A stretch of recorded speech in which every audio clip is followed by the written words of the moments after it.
For staff on board the Spirit of France ferry, which was docked in Rotterdam, they were sacked via a written statement. They were told to get off the ferry and return back to the UK immediately.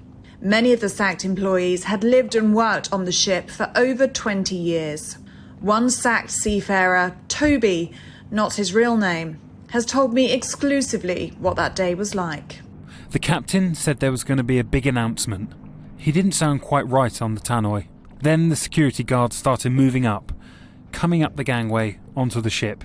They told everybody to go to the front bar, and all the security guards came along and blocked all the exits. And then some man in a suit read out his statement, and we were all told to pack our stuff, get off the ship as soon as possible, and they'd lead us to our cabins to pack. It's unbelievable. It felt like we'd been invaded by a load of pirates, to be honest with you. And then after that happened, they started bringing the crew on. I think they're all Colombians, and we're still at the front bar. That's the only time it nearly kicked off on our ship, because the crew was reacting bad enough from being sacked. And there you are. And then the agency label was taken upstairs, and our chef went upstairs to check on the staff food, and they were eating all of our staff food. Can you believe it? It's unbelievable. The way they treated us made you feel like you were worthless. You know, I mean, we've worked our butts off basically for the last 2 years, and now it's coming to the end like at the end of a tunnel, and you're sacked. And you get repaid by being sacked on the spot and replaced by slave labour. That's what it is. Slave labour. So why do you think it was done in the way that it was? Why do you think P&O Ferries got security involved? The security wasn't even there for our safety. It was in case we vandalised the ship, like the French did when they got sacked, because they smashed their ships up big time. But I mean, we're not like that. We're English. We're seafarers. On the gangway, we were asked our name and then handed an envelope with our redundancy offer on it.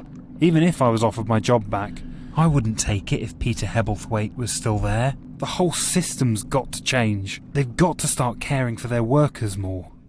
And what was the journey like back home after that experience? You must have all been so shocked. We were put onto coaches home from Rotterdam.